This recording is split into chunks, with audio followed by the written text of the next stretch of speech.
Hey you, and welcome. My name is Mike, and in this whole video what we're going to talk about, or rather who, is Karl Karlsen. What a guy. You know that saying like keep your friends close and your enemies closer? This is that. The old tale of $ eyeballs will take us from California to New York, and over the course of almost 3 decades. When it seemed like, Karl Karlsen was like, he was like a typhoid Mary, but for tragic accidents. And as we all know, in this case, tragic accidents ain't got nothing to do with it. You know how people, if you need money, right, you might get another job, work harder, sell some things. Karl? No. He'd look at the family portrait like it was a scratch card. So let's give it a go.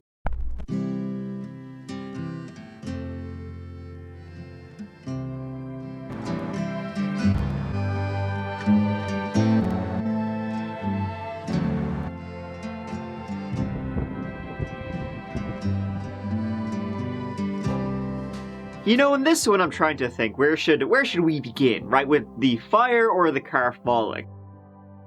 How about we begin just with the main lad himself, Karl Karlsen. He is a native of Seneca, New York. Karl grew up with 5 brothers and a sister, his family having lived in that part of the world for generations. The Karlsens were embedded in that area. Now, Karl led an interesting life. Very interesting. As we'll see, it's kind of the point of the video. But besides that... It's interesting, the situations you've had occur in your life. Tell me about it.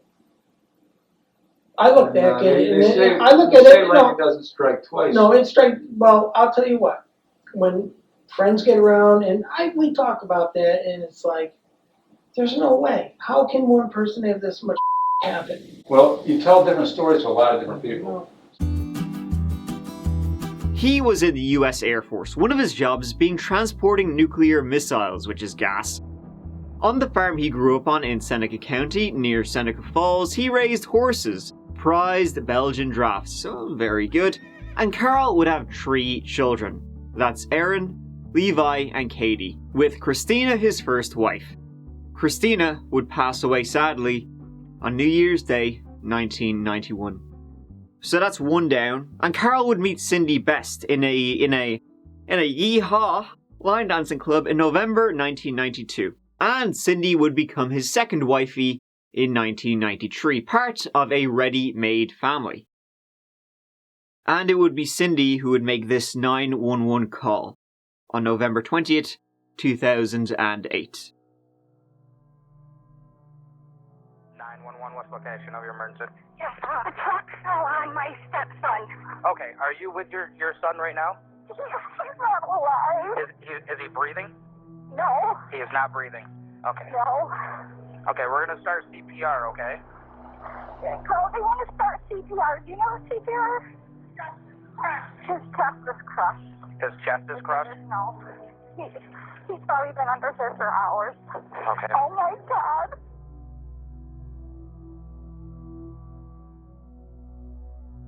At that home lived Cindy and Karl, and middle son Levi, who was 23 years old at the time, was popping over to work on an old farm truck.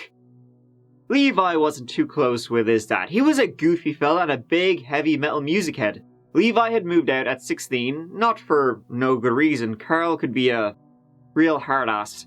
Levi married 2 years later and had 2 daughters of his own. However, they would divorce in 2008.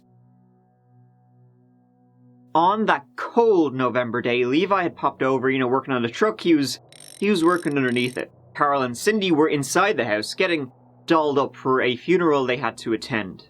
So as Karl and Cindy were just out the door going to that funeral, Cindy was sitting in the passenger seat. Karl, before we head off, just gonna check on my boy, my son Levi. I'll be right back. And a minute later, he returned to the car. Him and Cindy drove off.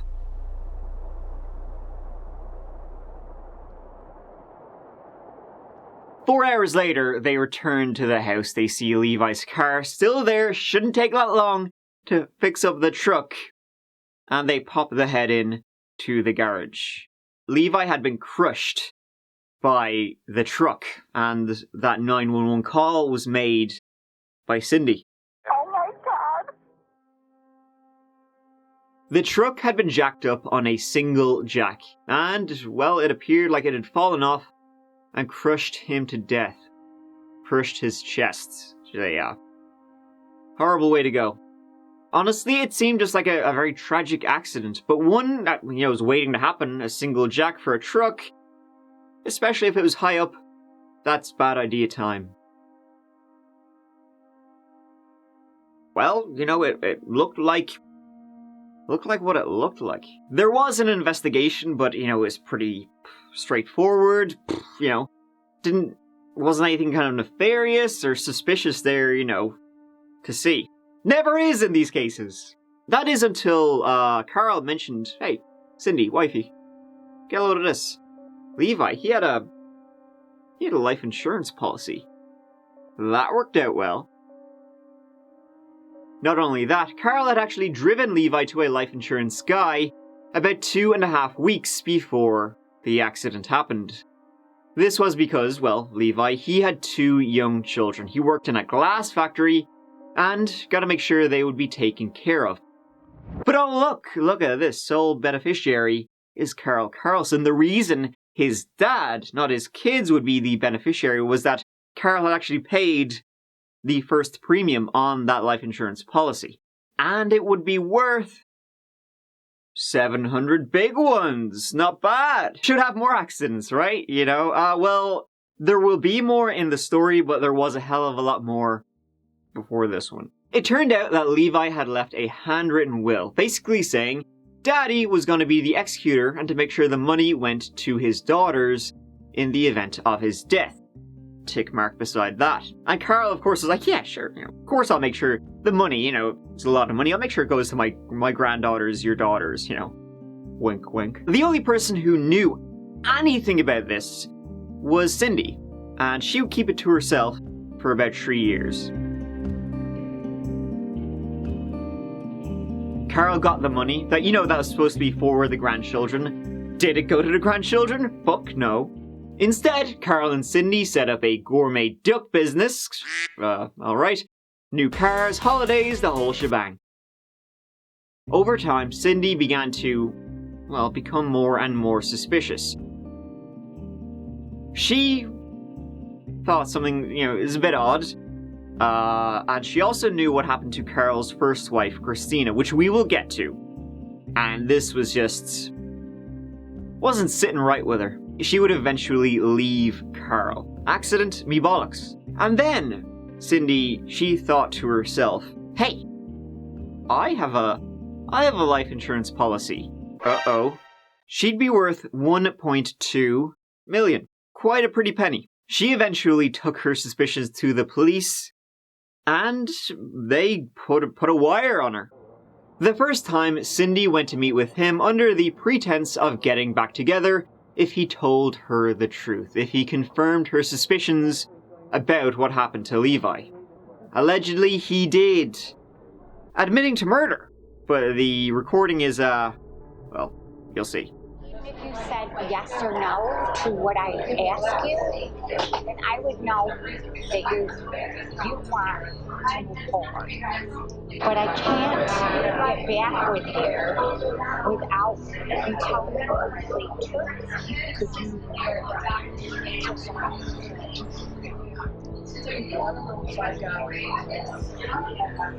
Well, thank you for coming to me. She went around for take 2. I don't have a whole lot of time today, so I was wondering if we can finish our story the other day.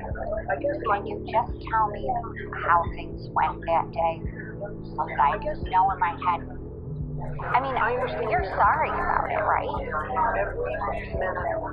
Okay, Karl, and I believe that. Can you just tell me what happened that day?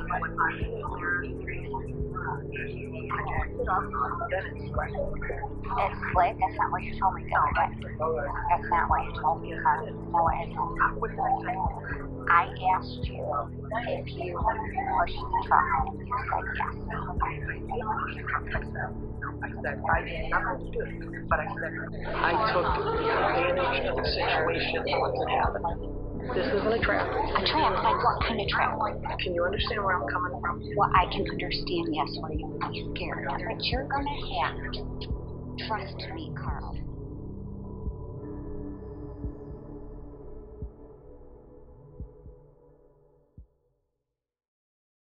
See, Karl, he loved just yapping away with insurance companies. He's having a great old time on the phone because he did it a lot.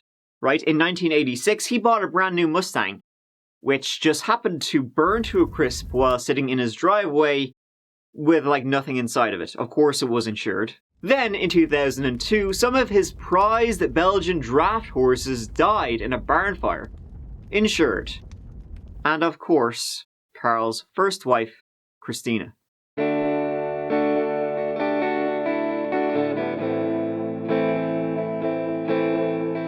Karl met Christina in North Dakota when he was still in the Air Force.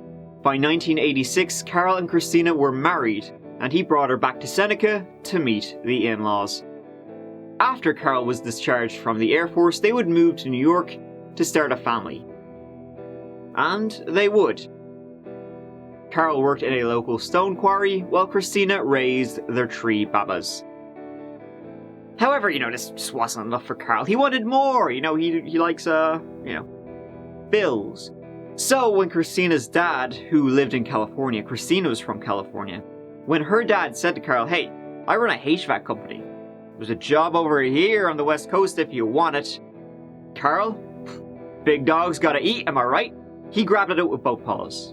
Now, I've mentioned this kind of briefly before, and I'll mention it again. Karl was a bastard man. I mean, no shit, I'm making this video about him. He was a hard ass, mean. One day, Christina got a glamour makeup shoot as a present. Karl, upon seeing her, called her a whore and told her to take the makeup off. They'd fight a lot. He was just a dick to his kids. You'd see interviews with them, they're not big fans.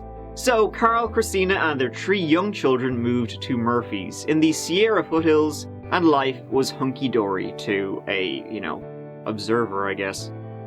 They celebrated Christmas with Christina's family in 1990 in an old mine house they had moved into and recovered from its dilapidated state.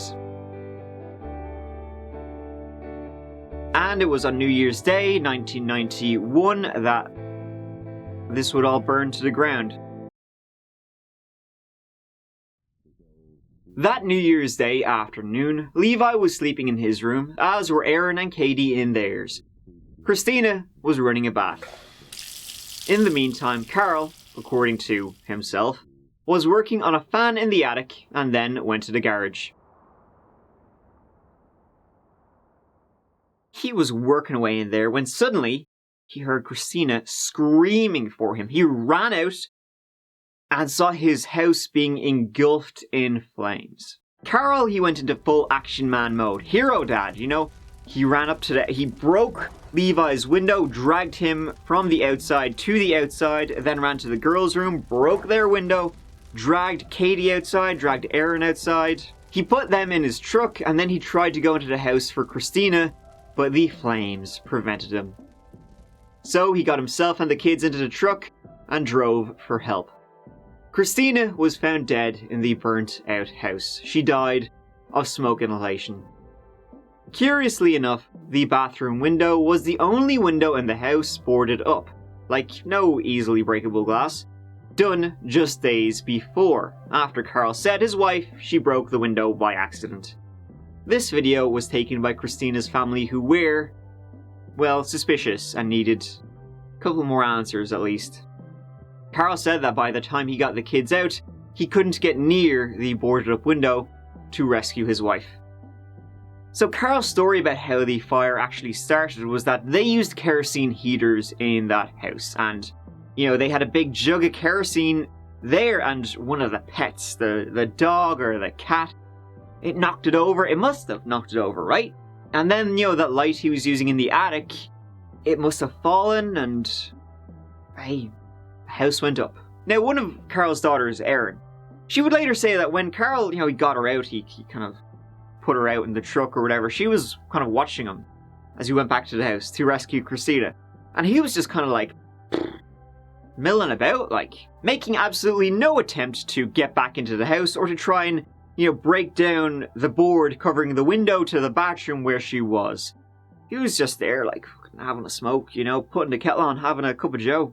And of course, as I mentioned, Karl and Christina, Karl was a dickhead. And maybe Christina was planning on taking the kids and leaving him. She just needed to get through the holidays. Which she wouldn't. And also, maybe there was a $200,000 life insurance policy on Christina that was taken out 19 days before the fire. It was 4 days after that Karl took the 3 kids and moved back to New York. Didn't even hang around for the funeral. The fire was ruled an accident, according to the law. The life insurance company, the insurance company, they would want to do their own investigation into how this all happened. The investigator, he found a few things kicking over the rubble. Things that led him to not believe this was an accident. He thought it was arson. Karl's story didn't make sense. For one thing, he could tell by what he found of the attic light. He could tell that it wasn't on when the fire broke out. So Karl's story was just bullshit, if that's how he said it started. The investigator didn't want to close the case. He thought there was, something stinky going on. But interestingly enough, regardless to what the investigator was saying, that there was something suspicious here, the insurance company still paid out to Karl, the $200,000. And that was that, for almost 2 decades, until his son Levi was crushed by a car. So, over 20 years after Christina died in that house fire in California, his second wife Cindy recorded him after becoming suspicious. I took advantage of the situation once it happened. And after that, the police brought him in November 2012. You confessed to your wife. I like my wife.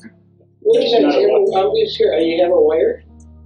And be honest with you. Yes, we do. I thought you did. It's all recorded. I did kill the son. There's no way. What we're saying is, and what we know to be true, is you pushed that car over. Right? I did not. Well, the only thing that remains to be found out is what the reasons were. No, you don't kill your son. You don't kill anybody for money. I think we should talk about the insurance. We know a lot of what happened, but only you, Karl, knows what's in your head. Oh, I know. I know what's in my head and in my heart. Don't lie to us. He had a couple of different stories about what happened to Levi. One was, the original, that they came home and he was dead. There's nothing that could justify killing your wife, your kids, your uncles, your parents, it'd be different if you killed... I didn't say you killed them. No, I know, but I'm just saying, if I said wife, kids, whatever. Karl, did you? You were living out in California? Yeah, I lived out in a little town called Murphy's, California. Why did you leave Murphy? Was it just because of the weather and the earthquakes? My wife had passed away, and... Oh, I'm sorry to hear that. Was she ill? No, she died in a house fire. The window was that big and was boarded up. Wait, did you board it up?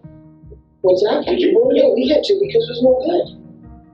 But you couldn't fit out of it. You might be able to put a baby out of it. A baby. Then he said he saw him before they left for the funeral, and he was dead then, but he panicked and still went ahead to the funeral. Let's talk about what happened. I walked in there to, give him his money, and holy and I just blanked. Why did you keep it a secret for so long? It was before you left. He died. And it wasn't because of anything other than crushing chest. We can prove right now that it was you that forced that car over. So Levi, just total coincidence, takes out a $700,000 life insurance policy and names for his father that he doesn't get along with. He's a sole beneficiary. And you happen to pay the policy. He comes over your house with a $700,000 life insurance policy. He gets under this truck that your son is the one you're supposed to love and care for. This is your blood, your flesh and blood. Miraculously, the truck falls over on him while you're there, And you I say, wasn't in there when it happened. you might say that. We both know you. You let him be crushed under there, you go back and go, okay, honey, let's go to your uncle's funeral. I'm freaked. I panicked. I don't know. A million thoughts went through my head. Then he said that when he popped in there, his son was still alive. And he opened the truck door, and that's when the truck fell, crushing Levi. But it was still an accident. No way. It was an accident. I blame myself every day. I opened the truck door. Okay. When they did it, when I went in the garage, I didn't find Levi dead. I went in the garage and he was cussing and swearing up a storm that he couldn't get the link or the hydraulic hose out and stuff like that. So I opened up the truck door, stepped in, laid over the seat to move the linkages and all that, and it tipped. Pushed right over on. It just fell. Fell on. I mean, it's still not that. Karl pushed the truck, but that's as much as Karl would say at that point. They arrested him that day for second-degree murder and insurance fraud. At the same time, the investigators were still looking into what happened to Christina, realizing this stinks of shit. And evidence of a second kerosene pour was found in the original report. Somebody had poured a second, gallon of kerosene all over the house minutes before the fire broke out. This was noted back when it happened, but as I said, none of it was ever followed up on. Now, the authorities reviewing these files, well, in 2013, Karl pled guilty to second-degree murder. The murder of his son, Levi. The insurance fraud was dropped. There would be no trial.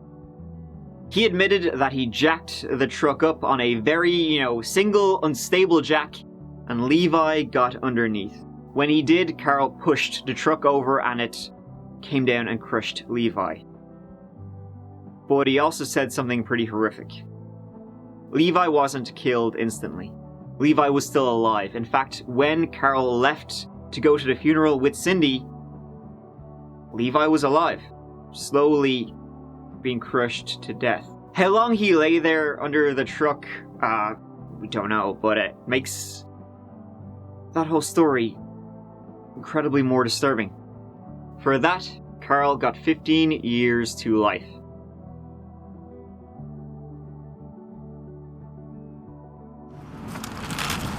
Karl Karlsen knew his sentence would be 15 to life as he was brought to the Seneca County Courthouse in Waterloo. His family knew it too, and several relatives, including one of his brothers, told us they were let down emotionally. I think the most troubling part for me personally, not speaking for the rest of the family, is he showed no remorse today, and that bothers me. The smirks, the grins, it's like it was a game, and it wasn't a game, it was people's lives. The investigation into Christina was reopened shortly after, and evidence which was ignored back in 1991, well, now they had time for it. In 2014, Karl was charged with the murder of Christina. The trial for that went ahead in 2020, if you can believe that, 29 years after the fact. He denied setting the fire. Though interestingly, another thing came to light. Karl had taken out life insurance policies on his own grandchildren, Levi's children. Shit. He was found guilty of first-degree murder. He got life without parole. Once he completes his sentence in New York, it's off to California for life. Or what's left of it. He is appealing, but look here. Pity he didn't appeal to his own conscience. The many times he should have. And that's the saga, if you want to call that saga, of Karl Karlsen. Who, is just addicted to doing horrible things to people who are near him. I think he'd be the kind of guy who would open his wallet. Oh, jeez, only dust there. Feeling a bit skint. Who else in my family can have a tragic accident? Thank you so much for watching. I really appreciate it. And I appreciate you. Sure, go on. Please take care of yourselves, and I will see you as always real soon in the next one. Till then, look after yourself. Mike out.